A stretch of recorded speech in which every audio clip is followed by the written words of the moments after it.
Kilalanin ng buong angka ng mga Atayde at ang kanilang propesyon at yaman. Mainit na pinag-uusapan at laman ng mga balita ngayon, ang isa sa kilalang angka ng mga artista sa showbiz. Ang pamilya ng veterana at award-winning actress na si Sylvia Sanchez ay sentro ng isyu ngayon sa bansa tungkol sa usapin ng flood control projects. Nabuking na maanomalya pala ito dahil na rin sa paglubog ng maraming lugar sa Pilipinas noong dumating ang magkakasunod na mga bagyo. Ang pinaka-target ng publiko ngayon ay ang anak ng aktres na si Arjo Atayde na unang pinasok ang pag-arte at sumunod ay naging politiko at nanalo bilang kinatawan ng 1st District ng Quezon City sa mababang kapulungan. Marami tuloy ang gumawa ng sarili nilang investigasyon at pagsisiyasat kung paano at saan nagmula ang yaman ng mga Atayde. Hindi naman kasi lingid sa kaalaman ng karamihan, ay marangya ang pinanggalingang buhay ni na Arjo at kanyang mga kapatid bago pa man magdesisyon ng ilan sa kanila na sumunod sa yapak ng kanilang ina. Pero sino nga ba ang mga Atayde at ano ang kwento ng kanilang pamilya? Kilalanin natin ang ama ng kanilang tahanan, si Arturo N. Atayde. Wala masyadong lumalabas na balita sa kanya noon dahil pribadong tao at pamumuhay ang mayroon ito. Alam lang ng publiko na isa siyang Spanish-Filipino businessman na naging matagumpay sa mga negosyong kanyang hinawakan. Si Sylvia naman o Josette Campos sa tunay na buhay ay ipinanganak noong May 19, 1971 at lumaki sa Nasipit, Agusan del Norte. Ang kanyang ama na si Robert Campo na isang retiradong seafarer ay iniwan ang kanilang pamilya noong siya ay 10 years old lamang. Sa murang edad naisip ni Sylvia na kailangan niya maging breadwinner para matustusan ang pangangailangan ng kanyang mga mahal sa buhay. Kaya naman nagtrabaho siya para makapag-aral ang kanyang mga kapatid. Unang nagsimula bilang isang sexy actress si Sylvia bago naging isa sa mga kilalang aktres sa bansa. Sa tulong ng yumaong magaling na direktor na si Peke Galiaga, unti-unti niyang natutupad ang mga pangarap sa kanyang pamilya. Noong 1997 hanggang 1999, ay bumida siya sa critically acclaimed primetime soap opera na Esperanza ng ABS-CBN bilang kontrabida. Noong 2000s, karamihan sa kanyang trabaho ay mga supporting roles. Ngunit noong 2012 hanggang 2013, pagkatapos gawin ang mga roles para sa GMA at ABS-CBN, gumawa pa siya ng isa pang kontrabida role sa seryeng Mundo Man ay Magunaw. Ilang mga parangal ang naigawad sa kanya sa galing niya sa pag-arte.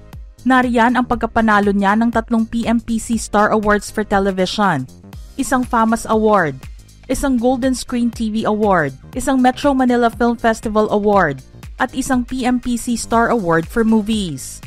Mas tumatak naman ang kanyang pangalan nang buhayin niya ang karakter ni Gloria Guerrero sa seryeng The Greatest Love bilang isang ina ng tahanan na mayroong Alzheimer's disease.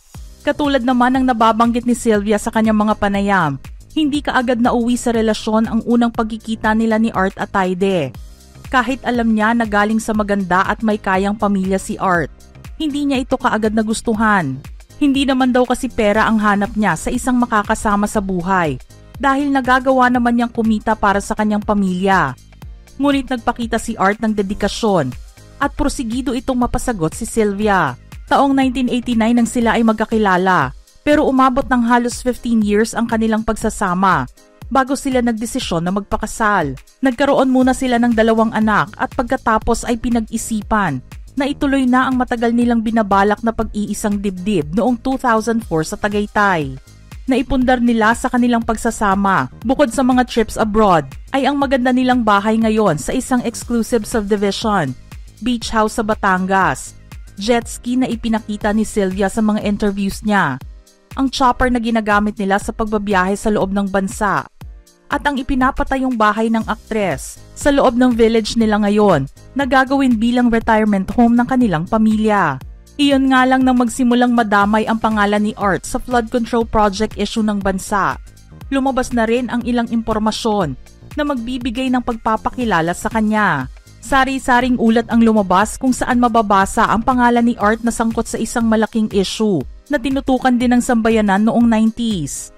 Ayon sa balita noong September 30, 1992 na inilabas ng Associated Press, 14 na tao, kabilang ang 4 na immigration agents, ay inaresto dahil sa kidnapping na inihayag ng hepe ng militar na si General Lisandro Abadia. Kabilang ang mga ito sa pagdukot sa 2 Amerikano na pinalaya matapos magbayad ng ransoms. Ang mga Amerikanong ito ay sina John Keegan at Greg Stilwell. Sinabi naman ng US Embassy na wala silang alam sa mga ganitong kidnapping. Ang isang negosyante sa California na si Michael Barnes ay kinidnap umano noong January 1992 at pinalaya pagkalipas ng 3 buwan. Sinabi ni Abadia na kabilang sa 14 na suspect ang 4 na opisyal ng Bureau of Immigration, isang National Bureau of Investigation agent at isang Army private. Sinabi rin niya na ang pinuno ng gang ay si Arturo Atayde na nagmula sa isang prominenteng pamilya. Idinagdag nito na si Atayde ay isang dating customs broker at kalaunan ay umamin na may kinalaman sa mga sinasabing krimen. Ayon sa kanya ay mayroong 5 opisyal ng militar at pulisya ang sangkot, kabilang ang isang general sa Philippine National Police.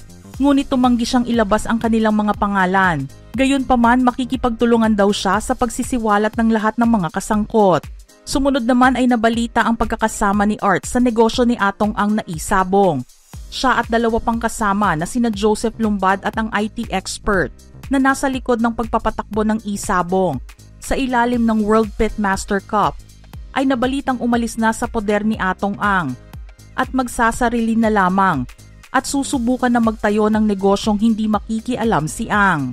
May itinayo rin daw sina Atayde at Lumbad na horse betting race na ang feed ay nagmumula sa India at ang ilang betting stations ay sa buong Pilipinas naman itinayo. Mabigat man para sa iba, pero ganito na makikilala ngayon ang haligi ng tahanan ng pamilya Atayde. Ang 3 sa magkakapatid na Atayde at anak ni na Sylvia at Art ay nagdesisyon na pasukin ang mundo ng showbiz tulad ng kanilang ina.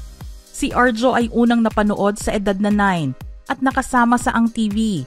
Gayunpaman na pull out siya sa programa nang maapektuhan nito ang kanyang pag-aaral.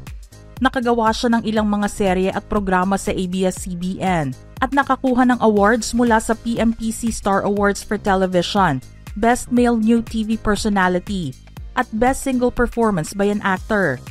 Siya rin ang pangunahing kontrabida na si Joaquin Tuazon sa FPJ's Ang Probinsyano at nakuha ang PMPC Star Awards for Best Single Performance by an Actor.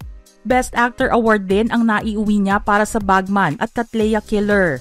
Pinasok naman niya ang politika noong 2022 at naupong kongresista ng Quezon City. Ikinasal naman siya sa TV host at aktres na si Maine Mendoza noong July 2023 sa Baguio. Itinayo naman niya ang sariling production company na Filmmaking Productions Inc. noong 2021 at binuksan ng kainang Inasal Republic, Tatak Ilonggo noong 2024. Ang sumunod naman kay Arjo na si Ria ay nagsimula sa showbiz noong 2015 sa seryeng Ningning. Matapos ito ay isang serye rin ang kanyang ginawa sa ABS-CBN at nakakuha ng Best Female New TV Personality Award. Noong 2020, isa siya sa mga naging host ng programang Chika Besh, kasama sina Pauline Luna at Pokwang sa TV5. CEO naman siya ng itinayo nilang production company noong 2021 ng Nathan Studios. Ikinasal siya sa kapwa-aktor na si Zanjo Marudo noong March 2024 at mayroon na silang isang anak na lalaki. Ang pangatlo naman na si Jella Atayde ay gumagawa rin ng sarili niyang pangalan sa showbiz.